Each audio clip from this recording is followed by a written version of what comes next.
Si esa mercadería estaba 1 o 2, yo lo vendía a 10, a 12, a 15. Hubo un momento cuando mi padre estaba vio, me dijo, hijo, abusas demasiado de la gente por la necesidad que quieren.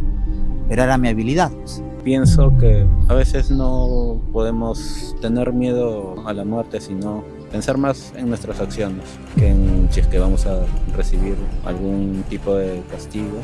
No tenemos comprada la vida. Nosotros no sabemos cuándo vamos a morir. Ante todo, soy una persona muy honesta y muy respetuosa de la ley.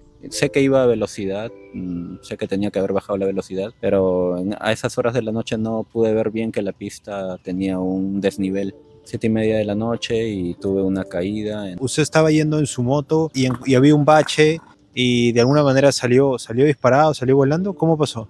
En una bicicleta yo reparto, pero fue una caída así contundente, porque he tenido caídas, pero no como la caída de ayer. Me pudo haber pasado algo peor. Fue un accidente, a fin de cuentas. Pudo haber acabado mucho peor. Gracias por compartir eso. ¿Usted piensa que existe una vida después de la muerte? Yo creo que sí existe una vida después de la muerte. Yo sí creo en un paraíso, en la vida después de la muerte, ¿no? Ok, usted mencionó un paraíso, ¿no? ¿Cómo se llega a ese lugar? ¿Qué es para usted ese lugar? En el 2014 mi padre falleció y siento de que después de su muerte, que siempre me acompaña en mis actividades personales, familiares, y siento que a él físicamente no lo veo, pero siento la energía de él, ¿no? Y a veces hay cositas que suelen suceder que no tienen explicaciones, pero me afectó mucho, pero siento de que él anda conmigo, está conmigo. Es un lugar donde es como una realidad en la cual tú siempre a lo largo de tu vida anhelaste, ¿no? Hay una paz indescriptible, ¿no? Ok, ¿eso es como un cielo, un infierno o es algo distinto? Es algo que según es como alcanzar la paz, la paz absoluta, ¿no? Usted menciona entonces este tipo de energía. ¿Qué es lo que pasa cuando alguien muere? Siento que la parte física se va y la parte espiritual está en el entorno. ¿Y de dónde te basas para tener esa convicción? ¿De dónde viene eso? De la forma en la que fui criado, de la cultura. Es un tema cultural también porque de chiquito me han acondicionado que siempre nuestras acciones nos llevan a donde estamos, ¿no? Y si yo fui una persona que tuvo un actuar correcto, el día que yo me vaya, me muera, podría descansar sin tener esos pensamientos de culpa, ¿no? De que quizá hice algo malo o dañé a alguien o hice algo malo. Ahora le hago otra pregunta, Romer. ¿Usted se considera una buena persona moralmente?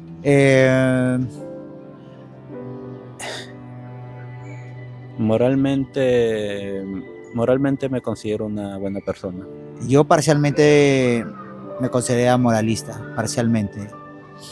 Creo que en otras generaciones creo que la gente ha tenido mucha ética, mucha moral. Hoy en día creo que no. Y parcialmente un porcentaje moralista. ¿Por qué? Porque trato de ser lo más justo posible, según mi percepción, ¿no?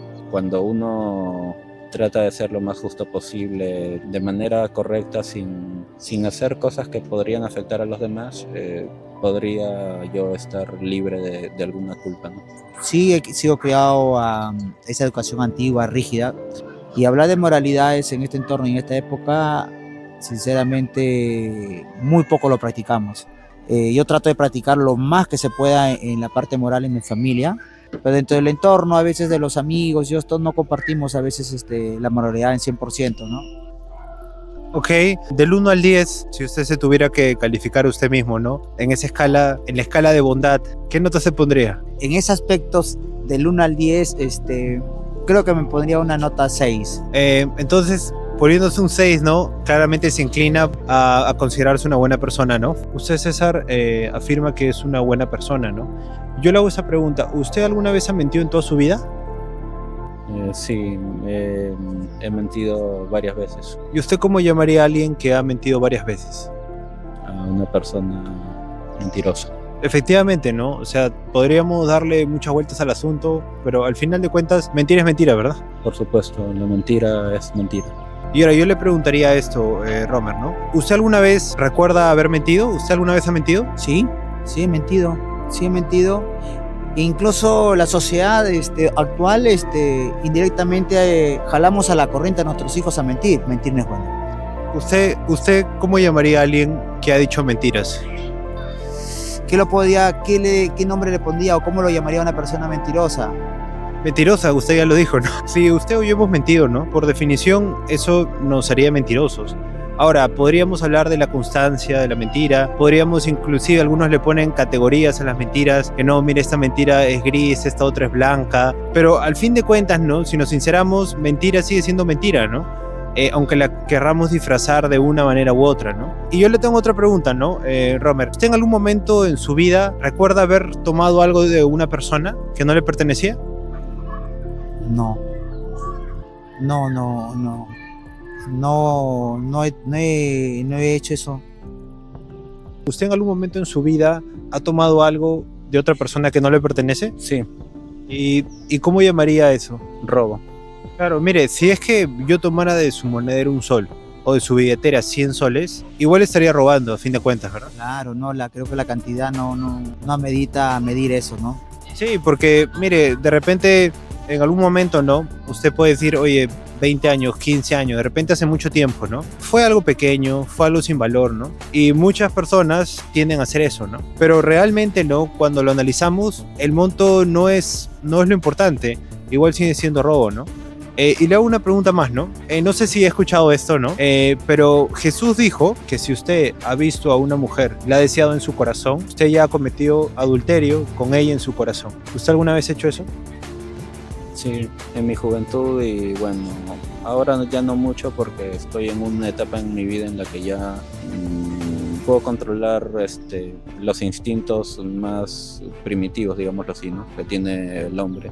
¿Usted alguna vez ha hecho eso? Ay, sí, no te puedo mentir, sí lo he hecho. A mi edad, que tengo 54 años, ya, y queremos ser claros en esta entrevista, no, sí. Mire, aprecio su sinceridad, Romer. Yo no lo estoy juzgando para nada, solo quiero decir eso claro.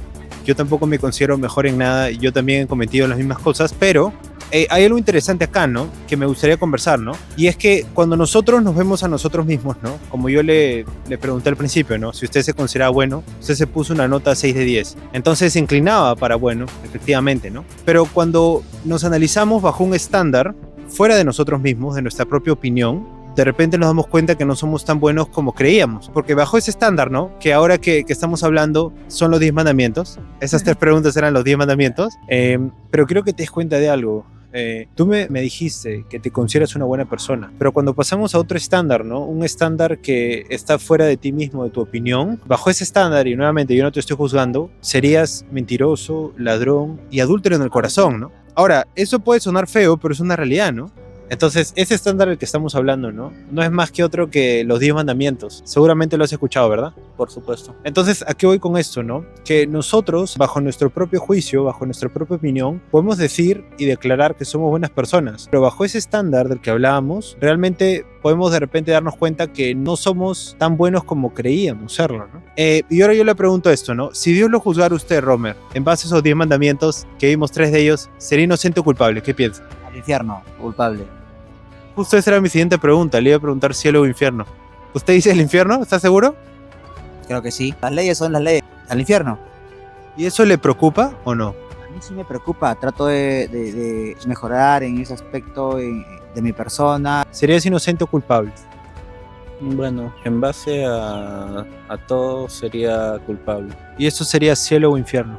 Según lo considero por el grado, porque hay grados para eso, yo creo que igual es cielo. Trato de mejorar en ese aspecto de mi persona, por eso que de repente me agilé en el año 2018 dejé la gerencia de unos negocios porque aplicaba unas políticas no malas, sino estrategias que cualquier empresario lo utiliza, ¿no? Especular. Un ejemplo, si tengo una mercadería X, ¿no? Entonces yo veía la competencia que tenía esa mercadería X, me los compraba. Sea donde sea, los compraba y yo no me los tenía. Esperaba que se escaseara esa mercadería. Si esa mercadería estuvo 1 o 2, yo lo vendía a 10, a 12, a 15. Hubo un momento cuando mi padre vio, me dijo, hijo, abusas demasiado de la gente por la necesidad que quieren.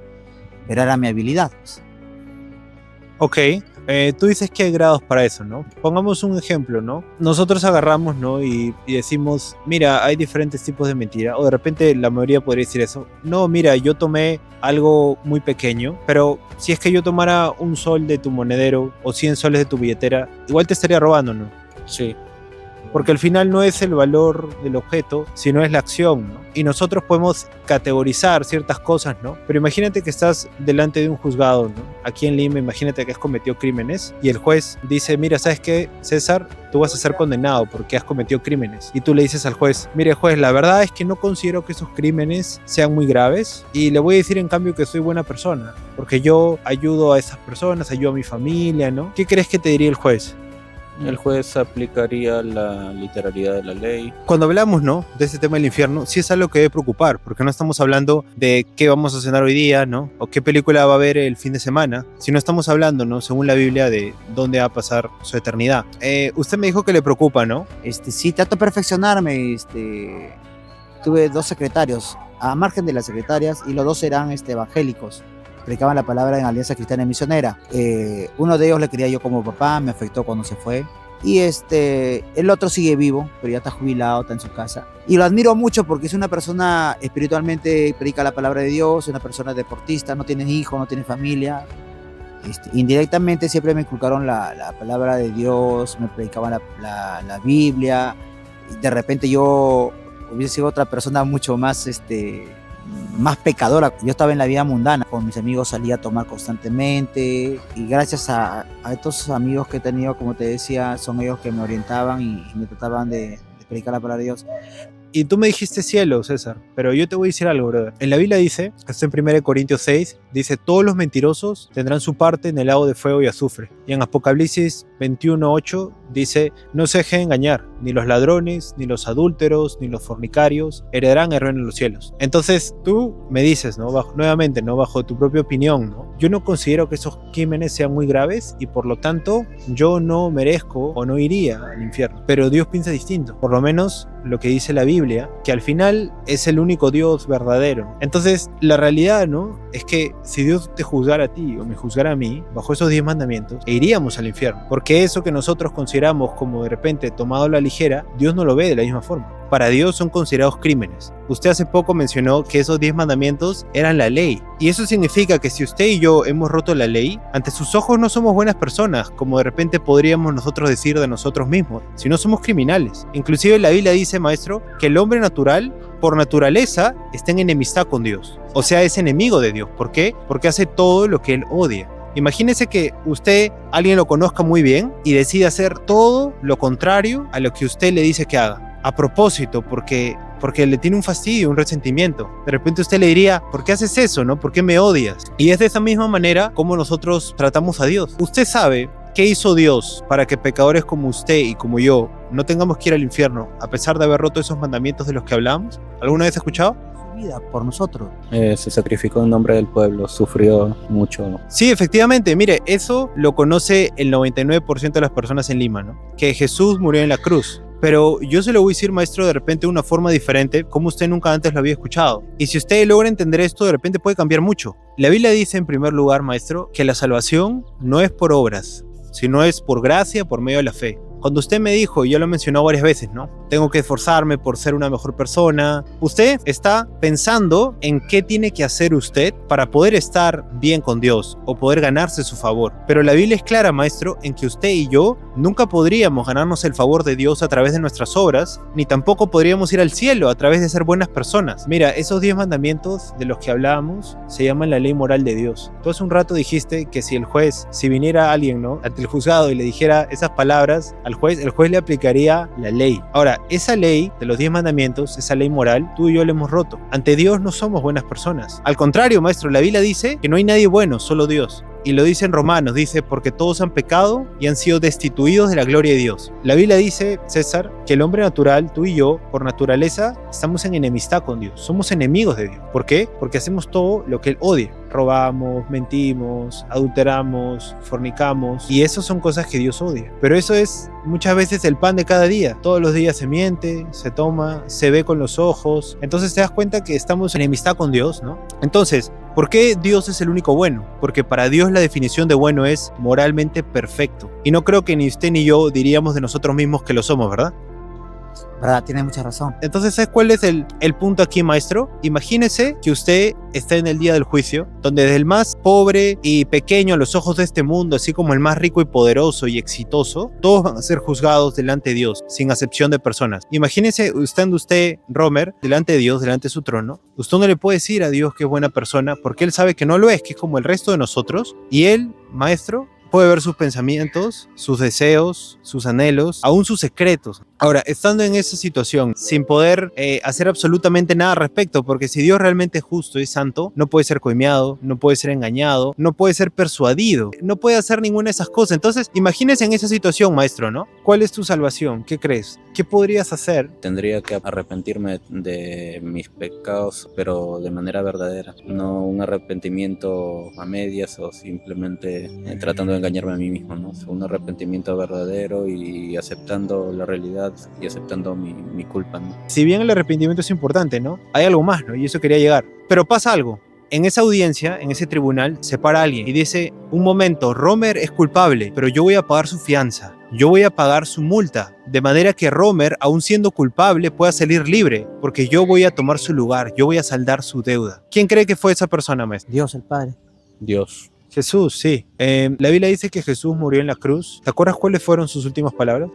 Perdónalo, no saben lo que hacen, algo así. Le pidió al Padre, perdónalos, no saben lo que hacen. Mire, está cerca. Estas fueron algunas de sus últimas, pero las últimas fueron consumado es. Y eso significa, en otras palabras, la deuda está pagada. Entonces Jesús, maestro, es el que está en ese tribunal delante de Dios, es el que intercede por usted y es el que paga su deuda. Jesús murió en la cruz y resucitó al tercer día y venció a la muerte. Y la Biblia dice que si tú te arrepientes de tus pecados, efectivamente eso era parcialmente correcto, pero lo más importante es poner tu fe y confianza en Jesús. Porque en este momento, César, tú estás poniendo tu confianza en ti mismo. Pero yo te diría, no hagas eso, César, sino pon tu confianza en Jesús, porque Él es el único que va a tomar tu lugar, porque la condena, la paga del pecado, Él ya la llevó por ti. Pero si es que tú no pones tu fe y confianza en Él, no te arrepientes y trasladas tu confianza de ti a Él, entonces no puedes recibir eso. Una deuda, maestro, que es tan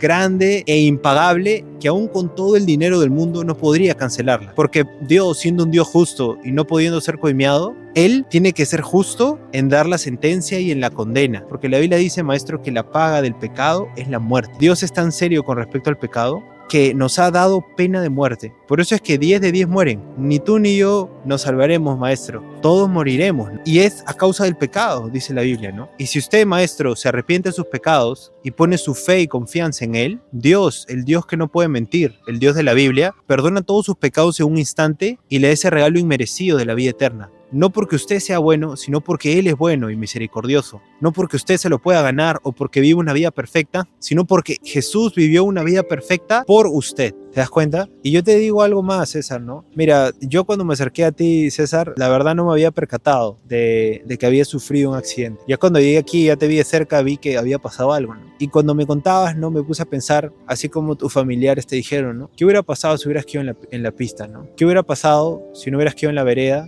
De repente no estarías aquí, ¿no? Entonces, yo te digo eso, César, en amor, ¿no? No quiero que pienses que te estoy juzgando o que te estoy criticando, sino te estoy hablando en amor como si fuera tu hermano, ¿no? Alguien cercano a ti. Y es porque en este momento, ¿no? Si tú tienes tu fe puesta en ti mismo, no puedes recibir lo que Dios ha hecho por ti, que es morir por ti y resucitar por ti. Entonces, ¿te hace sentido esto que te he dicho?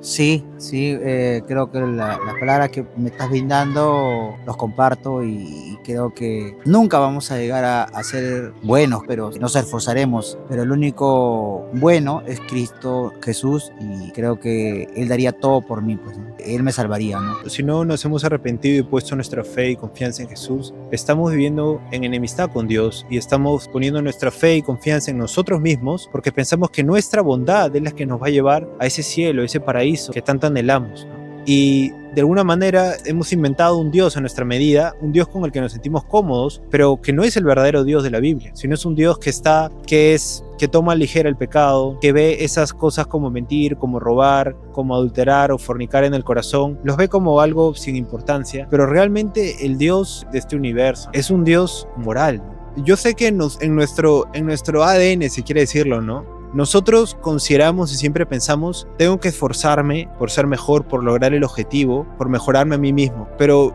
realmente, maestro, la Biblia dice que ese es un camino que usted y yo nunca vamos a poder lograr. Nunca vamos a poder lograr esa perfección. Ciertamente usted y yo no somos buenos y es por eso que la Biblia dice que solo es a través de Jesús. La Biblia dice que Jesús es el único camino, la verdad y la vida, y solo usted podría llegar a tener una relación con Dios a través de poner su fe y confianza en Él. Entonces, yo le hago una pregunta, maestro. ¿Cuándo usted piensa que va a morir? Lo pienso todos los días. Me di cuenta cuando perdí a dos personas muy queridas para mí, que eran mi tía y mi papá, la misma semana. En tiempos de pandemia me puse a pensar mucho de que la vida se puede ir muy rápido y hoy en día no pienso mucho en... Tal vez no hay un temor a la muerte, pero sí hay un temor al qué pasará después, ¿no? Yo creo que el niño, el joven, el adulto, la persona de tercera edad, no tenemos comprada la vida. Nosotros no sabemos cuándo vamos a morir.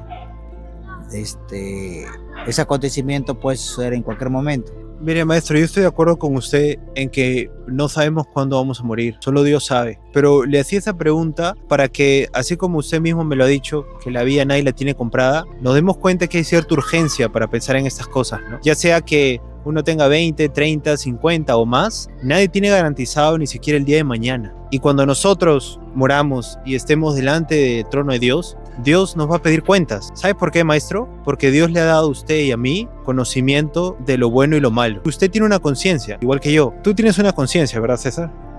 Sí, Tú sabes distinguir lo bueno y lo malo. por supuesto. ¿De dónde viene eso?